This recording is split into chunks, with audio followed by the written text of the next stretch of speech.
په تجارت کې عالم ته ضرورت ده، په نظام کې عالم ته ضرورت ده، په جهاد کې عالم ته ضرورت ده.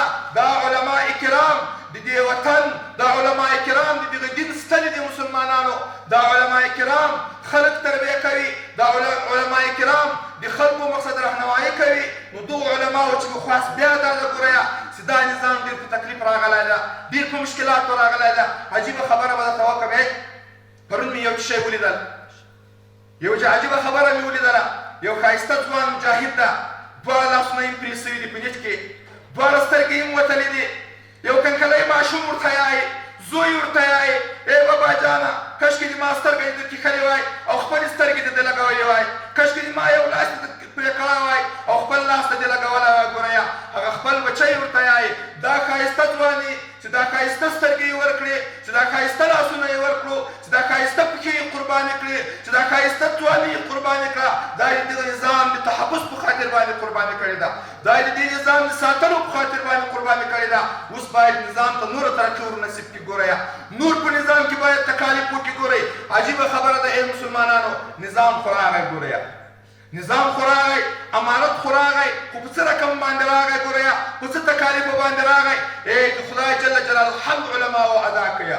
سبق یو ورځې یا دوه ورځې، امامت یو ورځې یا پنځه ورځې باید خامخا سړی ورته پرېږدي. ګوره د دغو عمراو اطاعت وکړي، هغه لازمي مشورو ته ورسي، هغه د عوامو د هغوی تصفیه وکوي، هغوی ته تربیه ورکړي. ګوره ځکه دا نظام په سخت تکلیف باندې راغی. ګوره سخته ډېرې وینې پرې توی سوې.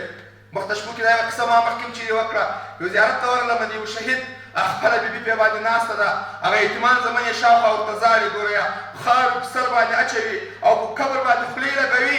زه ورته رالم، ورته ویلې تورسارې ولاړه سه له دغه چې دا زنکان درته خلک په ازادېږي چې ودې دې وینې. ما ته یې مولوي صاحب را چې دورې سه، نور خو مې له ده سره هغه د ځواني شپې نه کړې سبا له دې مجاهده سره، نور خو مې په شهادت کې دی په وینو باندې ولیدو. نن خو یې قبر ته ولاړم او په قبر په خاوره باندې وایي خل کېدم. ګوره ای مسلمانانو عجیبه قرباني موږ تاسې ورکړې.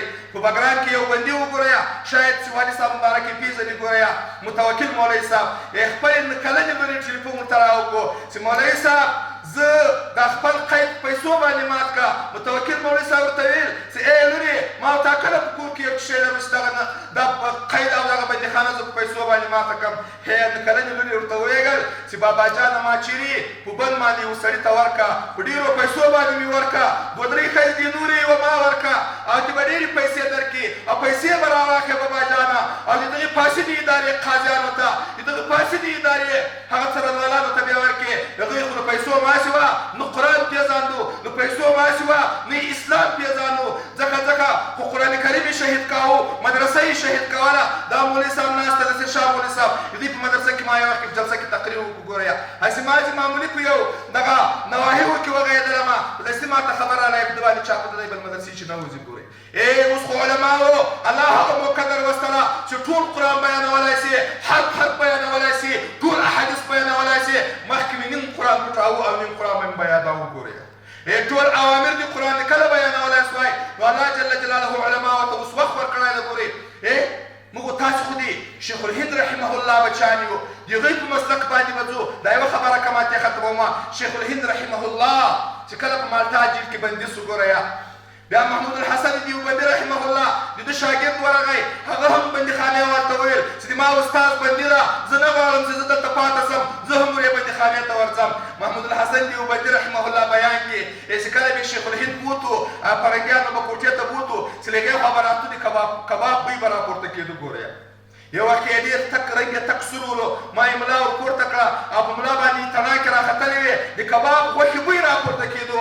ما ورته ویل یا استاده دا فرنګیان ولې دومره تکلیف درته جوړوي؟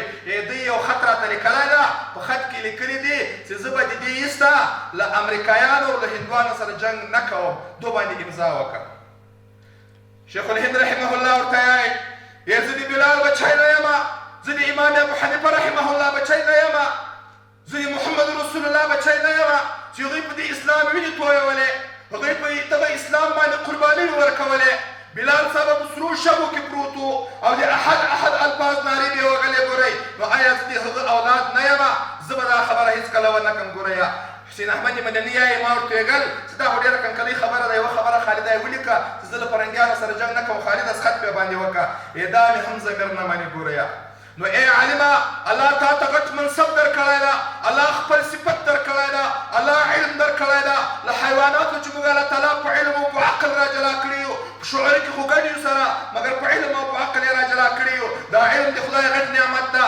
دا علم چې نن په دې نظام کې استعمال نه کړې، دا علم چې نن په دغو موقع کې ته استعمال نه کړې، دا علم چې نن په دغه ورځ باندې یو سړی نه ورسوي، بیا په کومه ورځ رسو. ګوره تر دې به بیا کومه ازادي راځي چې هغه د تا نازک طالب، د تا د مدرسې طالب، د تا د مدرسې شاګرد چې هغه وړې دورې یا لویې دورې او یا کلونو ته به درته ناست و، په دې نظام کې پیدا سوی په 18 کلنۍ کې، بېرته یې په 18 کلنۍ کې فدایي حمله کړې ده.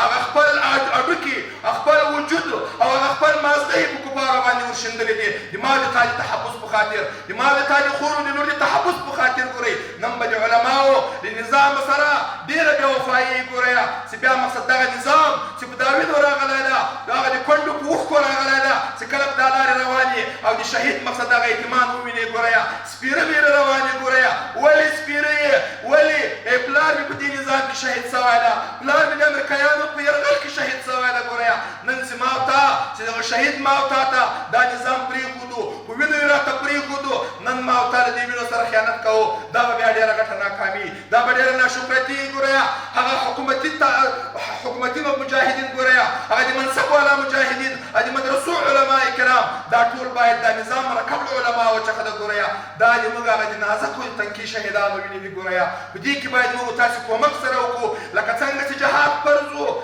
او مجاهدینو په خپل عزت باندې، په خپله خور باندې، په خپله لور باندې اثر ونه کوله، بلکې ټول هغه اوامر یې په کار باندې او اسباب یې په کار باندې واچول او دغه یرغلګر او دغه مقصد غربیان دا شنې سترګې یې مات کړو. ګورئ نو نن زمانه یې حفاظت او ساتنه هم د دې نظام فرض ده. ګورئ نن که ته د نظامه ناست یې، زه د نظامه ناست یم، کتابونه مې دي نه خلاصېږي، زه څنګه تا ته یوه ورځ درسم. ګورئ بیا به دا نظام خدای ناخواسته ګورئ بیا د داسې خلکو لاس ته ورلوېځي چې بیا به مشکل تېر جوړي. والي صاحب خو ګورئ دا خبره تاسې ته وکوله، په تاسې خپلې غاړې خلاصې کړې، دی بیا دوه درې وارې دا خبره مخکې کړې وله چې زه به بیا په ورځ د قیامت باندې دی نه شو علما ما تر غاړه ونیسي چې راته ووایي مقصد چې تا موږ ته زمینه نه برابره کړې.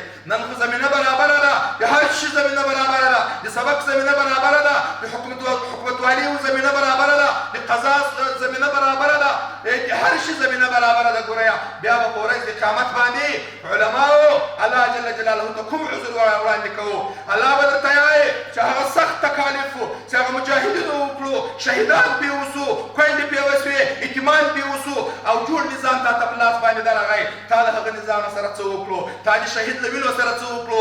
هغه شهیدان چې په ټانګو بلېدل د دې نظام لپاره، هغه شهیدان چې مازغه یې اوس هم ورک دي. ګورئ هغه شهیدان چې یوه ښځه مقصد دا ده ولسوال ته راسي د دغې کلي ښځې. ګورئ او ورته یې د ما زوی ژوندی ورک ته. ګورئ په تېر نظام کې لا یې د مرګ لا یې د ژوند معلومات راکړه. ګورئ هغې کونډې ته، هغې بورې ته، هغې مقصد دا ده چې خور ته بیا ته څه جواب لرې؟ مقصد دا ده چې د دغه نظام حفاظت ونه کړي. ګورئ نو موږ چې کله مقصد دا ده چې هغه خپل امیران هر نوعه خبره د شریعت په چوکاټ کې برابروي، موږ علما د هغوی اطاعت کوو. ګورئ که په شپه کې که په ورځ کې په دې نظام کې چې موږ ته غږ راوځي الحمدلله موږ وینې پرې تو کړي دي، شهیدان مې پرې باندې ورکړي دي، هېڅکله موږ باید کمی ونه کړو. وما علینا الا البلاغ.